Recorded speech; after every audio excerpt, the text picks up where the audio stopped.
안녕하세요. 한국어를 공부하는 여러분들을 위한 한국어 팟캐스트, 토토의 한국어 팟캐스트입니다. 저는 토토예요. 오늘은 3월 22일 토요일입니다. 여러분들 지난 주말 잘 보내셨나요? 제가 얼마 전에 감기에 걸렸잖아요. 이제는 어느 정도 감기가 나은 것 같습니다. 요즘에 한국에서는 독감이 유행이에요. 여러분들도 아프지 않게 감기 조심하세요. 오늘은 한국의 봄에 대해 이야기해 보려고 합니다. 날씨가 조금씩 따뜻해지면서 한국에는 봄이 찾아오고 있어요. 한국의 봄은 날씨도 좋고 벚꽃놀이 같은 재미있는 행사도 많아요. 그럼 지금부터 한국의 봄에 대해 자세히 알아볼게요. 한국의 봄은 3월부터 5월까지예요. 한국에는 사계절이 있는데 12달을 사계절로 나누니 보통 3개월씩 봄, 여름, 가을, 겨울에 해당합니다. 3월부터 5월까지는 봄이에요. 하지만 3월은 아직 따뜻한 날도 많아서 코트나 자켓을 입는 게 좋아요. 4월에는 날씨가 많이 따뜻해져서 가디건이나 긴팔 셔츠를 많이 입어요. 저는 특히 봄이 되면 밝은 색깔 옷을 입는 게 좋더라고요. 5월은 초여름 같은 날씨가 많아서 반팔 티셔츠를 입으면 좋습니다. 그런데 봄에는 종종 꽃샘추위가 있을 수 있어요. 낮에는 따뜻하지만 아침, 저녁에는 갑자기 기온이 떨어져요. 그런 날은 굉장히 춥기 때문에 얇은 겉옷을 챙기는 게 좋습니다. 이런 내용과 관련해서 사용할 수 있는 한국어 표현도 알려드릴게요.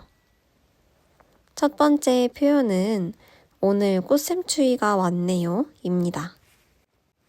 이건 평소에 주위 사람들과 대화할 때 사용할 수 있는 표현이에요. 오늘의 날씨에 대해서 이야기할 때 사용할 수 있습니다. 두 번째 표현은 겉옷을 챙기세요 입니다. 출근할 때 오늘 날씨가 조금 춥다면 겉옷을 챙겨 라고 이야기해 줄 수 있어요. 봄에는 벚꽃 외에도 다양한 꽃들이 많이 피어요. 개나리, 진달래, 벚꽃 등등 구경할 수 있는 꽃들이 정말 많습니다. 특히 서울의 여의도나 경주 같은 곳은 벚꽃 명소로 유명해요. 저는 작년에 경주에 겹벚꽃을 보러 다녀왔어요. 이렇게 봄은 여러 꽃들이 피어나서 참 눈이 호강하는 시기인데요. 저를 힘들게 하는 것이 하나 있습니다. 바로 꽃가루예요.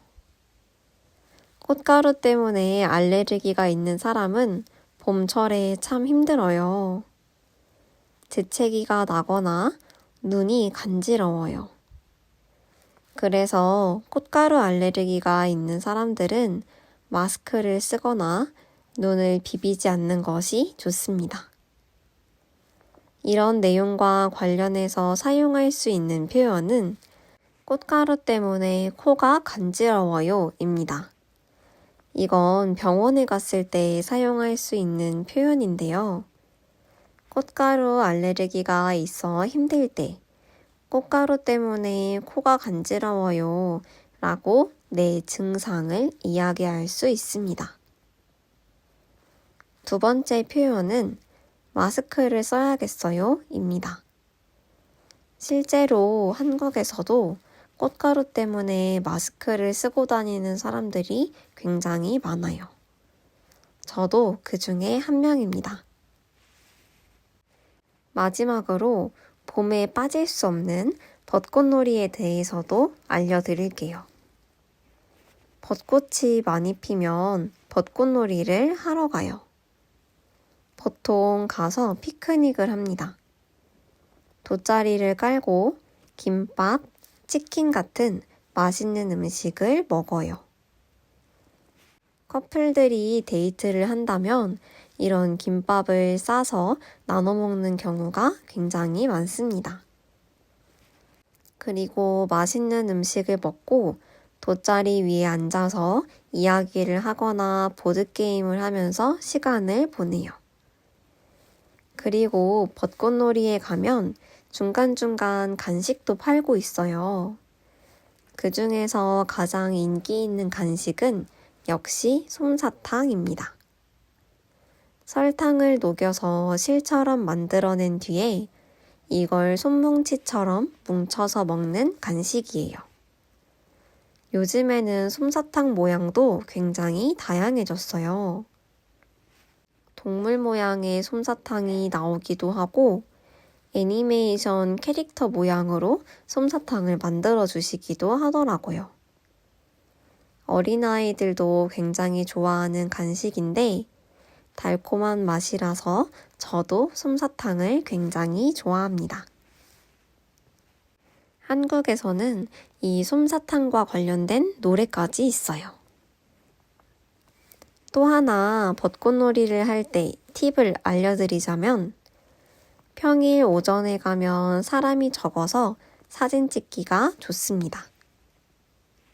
또 예쁜 사진을 건지려면 삼각대를 가지고 가서 세워두고 사진을 찍는 걸 추천드리고 싶어요. 또 종종 돗자리가 날아가는 경우도 있는데 이걸 방지하려면 돗자리를 신발로 고정해 두는 게 좋습니다. 벚꽃놀이에 가서 꽃 구경도 실컷 하시고 친구들과 보드게임까지 하면 너무나 즐거운 시간을 보낼 수 있어요. 이런 내용과 관련해서 사용할 수 있는 한국어 표현도 알려드릴게요. 첫 번째 표현은 혹시 사진 좀 찍어주실 수 있나요? 입니다. 특히 커플끼리 여행을 와서 서로의 사진을 찍어주는 것도 좋지만 둘의 모습이 함께 담긴 사진 한 장 정도는 남기면 좋아요. 그런데 삼각대가 없다면 주변 사람들에게 사진을 찍어달라고 부탁할 수 있습니다. 제가 생각할 때 한국 사람들은 사진을 정말 잘 찍어요. 여러분들도 사진 찍어달라고 부탁하면 인생 사진을 건질 수도 있습니다. 두 번째 표현은 솜사탕 얼마예요? 입니다. 솜사탕을 구매하려고 할 때 가격이 얼마인지 물어볼 수 있어요. 보통 가격이 주변에 붙어 있기는 하지만 혹시 가격을 잘 모르겠을 때 이렇게 물어볼 수 있습니다. 예전에는 현금으로 결제를 많이 했는데 요즘에는 현금이 없어도 계좌이체로 솜사탕을 구매할 수 있어요. 오늘은 이렇게 한국의 봄에 대해 이야기해 보았습니다. 봄은 제가 정말 좋아하는 계절 중 하나인데요. 저도 조만간 벚꽃이 만개하고 나면 벚꽃놀이를 가보려고 해요. 나중에 한국의 봄이 얼마나 예쁜지 영상으로도 담아서 소개해보고 싶습니다. 여러분들도 봄 계절에 한국에 놀러 오게 된다면 벚꽃 축제에도 꼭 가보세요. 그럼 한국어 공부도 열심히 하시고 다음 주에도 만나요. 안녕.